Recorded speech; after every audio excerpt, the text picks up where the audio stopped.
Alright, time check, 7 AM. Andito na tayo sa probinsya nila Carlin kung saan andito yung buong pamilya. Labi, pagkagising mo, nasa tabi mo na ako.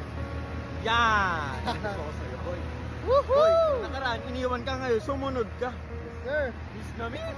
Labi, eto na kami!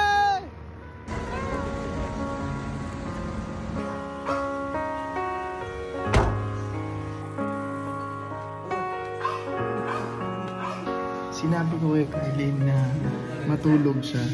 Tapos pagkadilat ng mga mata niya, katabi niya na ako.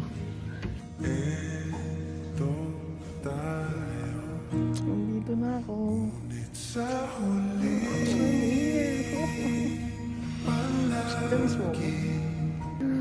Surprise! Sabi ko sa'yo, pagkadilat ng mga mata mo, katabi mo na ako eh.